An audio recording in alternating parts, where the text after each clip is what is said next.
جواد کمال head lines آپ نے جانی، بلیٹن کا آغاز کرتے ہیں۔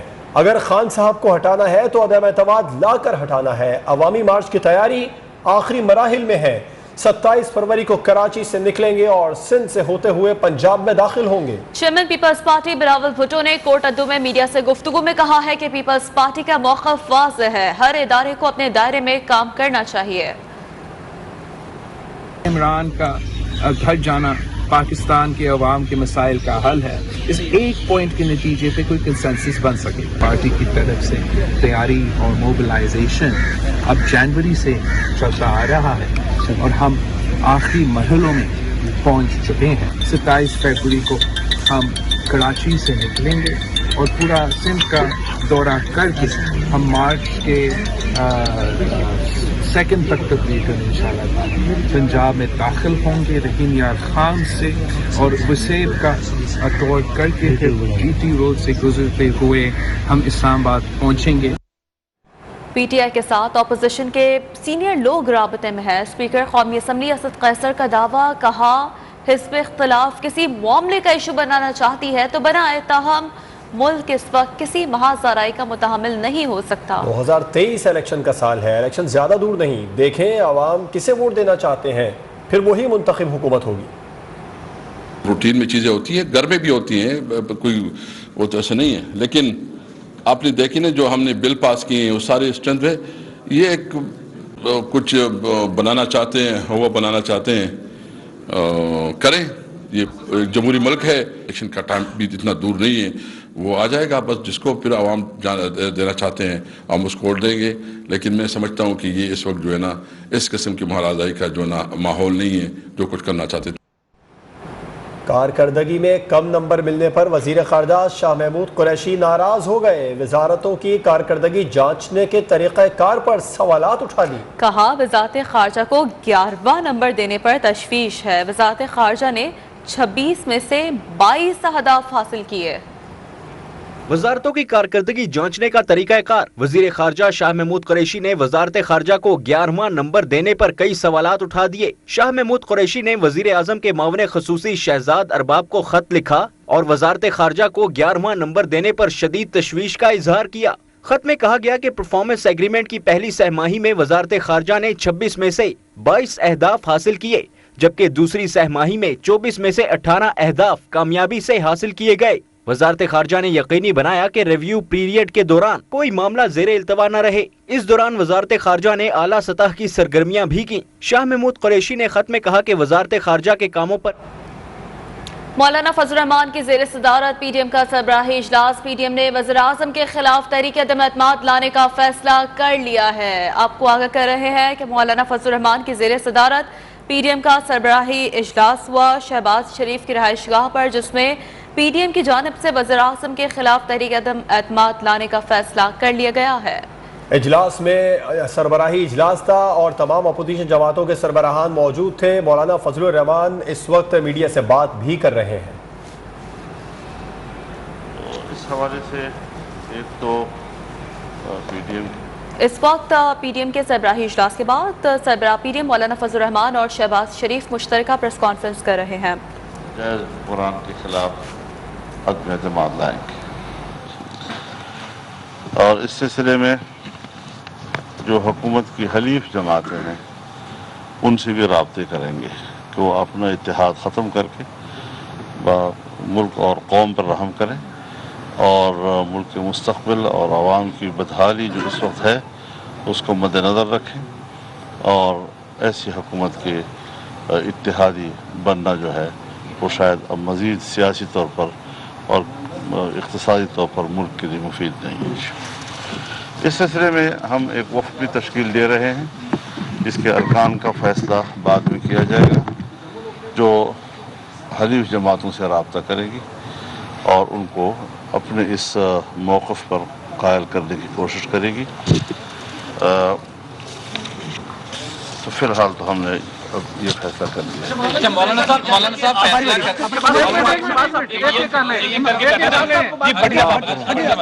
فیصلہ تو کر لیا گیا، عدم اعتماد کب لائیں گے، عدم اعتماد کی تاریخ کون سی ہوگی، اس سے آگاہ کر دیں۔ جی میں نے عرض کر دیا ہے آپ سے کہ پہلے ہم کچھ جو پیشگی اس پر ہوم ورک ہوتا ہے وہ مکمل کریں. دوسری جو ان کے حلیف جماعتیں ہیں کیونکہ اس کے بغیر عدم اعتماد کا ووٹ مکمل نہیں ہوگا، تو ہم نے اس کے لیے ظاہر ہے جی کہ ووٹ بھی تو مکمل کرنا ہے. صرف لفظ تو نہیں ہے کہ آپ نے ایک روایتی طور پر ایک چیز پیش کر دی اور بس ختم ہو گئی بات. مولانا صاحب یہ فرمائے گا کہ ایک تو دو سوال ہیں چھوٹے چھوٹے، ایک تو لانگ مارچ کیا جائے گا یا نہیں کیا جائے گا، اور دوسرا سوال یہ ہے بحثیت پی ٹی ایم سربراہ کے آپ بلاول بھٹو زرداری سے معذرت کریں گے کہ یہی بات انہوں نے ڈیڑھ سال پہلے کی تھی جو آج آپ اعلان کر رہے ہیں؟ کیا پولیٹیکل غلطی تھی بغیر آج عمران خان شاید اقتدار میں نہ ہوتے؟ دیکھیے ہٹا رہے ہیں جھڑا رہے ہیں. میں آپ سے یہاں لاہور میں شاید اور لیکن اسلام آباد میں تو بار بار ایک بات کہہ چکا ہوں کہ میں ہدف ایک ہی رکھوں گا، اور کبھی میں کسی اپوزیشن پارٹی کے ساتھ ہزار اختلاف کے باوجود میں پبلکلی جنگ نہیں لڑوں گا. مجھے اس کا جواب خوب آتا ہے جو آپ فرما رہے ہیں، اور ایسا آتا ہے کہ آپ بھی اش کریں گے، لیکن نہیں دوں گا، لیکن نہیں دوں گا کہ اپوزیشن پارٹی کی ایک جماعت ہٹ ہوگی، کیونکہ پارلیمنٹ کے اندر وہ بہرحال اپوزیشن گروپ ہے، اور اپوزیشن کے ساتھ دو محاذوں پہ جنگ لڑنا یہ تو سیاسی لحاظ سے میرے خیال میں کوئی دانشمندی والی بات نہیں. عمر اسلم، آپ کو پیپلز پارٹی پر اعتماد ہے؟ پیپلز پارٹی کی جماعت پر آپ اعتماد رکھتے ہیں؟ دیکھیے سیاست میں جب آپ بڑے اقدامات اور بڑے فیصلے کرتے ہیں تو اس کے لیے پھر بڑا دل بھی کرنا پڑتا ہے، اور جو مشترکات ہوتے ہیں ان کے لیے حالات ہوتے ہیں. جیسے کہ آپ نے سوال کیا کہ پچھلی دفعہ تو اس وقت مشترکات نہیں تھے، اس وقت ایک اتفاق رائے موجود نہیں تھا. اب وہ حالات بدل گئے ہیں. اس وقت کھیل کسی اور کے ہاتھ میں تھے، اب ان کے ہاتھ سے نکل چکے ہیں، تو حالات کا انتظار بھی کرنا پڑتا ہے. یہ نہیں کہ آپ کے ذہن میں ایک بات آگے اور آپ نے کہہ دی اور آپ کے لیے ماحول موافق نہیں ہے تو پھر آپ یہی کہیں گے کہ بے وقت کی راگنی کیوں کہی آپ نے. تو لہذا اب ہم سیاسی لوگ ہیں اور بڑے اتفاق رائے اور سوچ سمجھ کے ساتھ، لیکن یہ بات ہم پھر دوبارہ آپ کے سامنے کہیں گے کہ جو اس کے لیے گراؤنڈ تیار کرنے والی بات ہے اس کے مراحل ابھی باقی ہیں. کہ پی ڈی ایم نے جتنا عرصہ ایک جمہوریت کے لیے فائٹ کی ہے، اگر حکمران جو اتحادی جماعتیں ہیں وہ آن بورڈ نہیں ہوتی تو اس کا مطلب یہ ہے کہ پی ڈی ایم کی پٹاری میں کچھ نہیں. اس پہ ہم پھر بھی زندہ ہوں گے انشاءاللہ. اگر اللہ نے زندگی دی ہے پھر بیٹھیں گے، اس پر بات کریں گے، فیصلہ کریں گے. صاحب یہ بتائیے گا کہ آپ نے ٹائم فریم نہیں دیا. 27 فروری کو پیپلز پارٹی نے لانگ مارچ کا اعلان کیا ہوا ہے، 23 مارچ کو آپ کا لانگ مارچ کا اعلان ہے، تو ٹائم فریم کتنا ہے؟ 2 مہینے، 3 مہینے، 6 مہینے؟ دیکھیے میں نے آپ سے پھر وہی کروں گا کہ تھوڑا گراؤنڈ بننے تک مہلت دیجیے کہ ہم ذرا دیکھیں. پھر دوبارہ میٹنگ بھی ہوگی ہماری کہ گراؤنڈ کس حد تک تیار ہو چکا ہے. بغیر تیاری کے، بغیر گراؤنڈ بنائے ہوئے ایسی بات کہنا پھر یہی ہوگا کہ جی آپ نے کل بات کہی تھی وہ پوری نہیں ہوئی. تو اس حوالے سے ہمیں تھوڑا کام کرنے دیجیے. جہاں تک ہے 23 مارچ کا مسئلہ جو آپ نے سوال کیا ہے، وہ ہم نے اب فیصلہ برقرار ہے. اسٹیئرنگ کمیٹی کو ہم نے کہہ دیا ہے کہ فوری طور پر اس کی جزیات و تفصیلات جو ہے وہ فوری طور پر طے کر کے ہمیں رپورٹ ایک سوال جو ہے وہ بہت زیادہ امپورٹنٹ ہے اور اس حوالے سے اس کی بڑی اہمیت ہے کہ پی ڈی ایم کا موقف کیا ہے. مسلم لیگ نون کا موقف تو اس پہ آ چکا ہے، لیکن پی ڈی ایم کا موقف کیا ہے کہ اگر تحریک عدم اعتماد فرض کر لیا جائے اگر کامیاب ہو جاتی ہے تو آنے والی حکومت 1.5 سال کے لیے ہوگی یا امیڈیٹلی اسمبلی تحلیل کر کے آپ الیکشن کی طرف جائیں گے؟ سارے کارڈ تھوڑی دکھائیں گے ہم. صاحب یہ بتا دیجیے گا سوال سنجیدہ ہے لیکن جواب یہ فرمائیے گا کہ اگر حلیف جماعتیں کسی وجہ سے قائل نہیں ہو پاتی جو کہ پی ڈی ایم کا موقف ہے، تو ایسی صورت میں آپ سمجھتے ہیں کہ آپ کے پاس اتنے نمبر ہوں گے کہ تحریک عدم اعتماد پھر بھی پیش کر سکتے یا لانگ مارچ کی پھر بیٹھیں گے ہم واپس. مولانا صاحب اگر آپ کی تیاری نہیں تھی تو اس کا اعلان کیوں کیا آپ؟ کس چیز کا؟ تحریک عدم اعتماد کے لیے آپ نے گراؤنڈ بھی نہیں بنائی، کچھ بھی نہیں کیا، تو پھر یہ کیسے ممکن ہوگا؟ یہ اس لیے کیا ہے کہ ہم نے کرنا ہے اور کامیاب ہوں گے انشاءاللہ. مولانا صاحب آپ نے کیا ہوا ہے کہ یہ لے کے آنی ہے تحریک عدم اعتماد، تو کیا پہلے یہ آپ لوگ تینوں ایوانوں میں لے کے آئیں گے یا صرف قومی اسمبلی وزیر اعظم کے خلاف لے کے آئیں گے تحریک عدم اعتماد؟ ہم جہاں بھی لا سکیں گے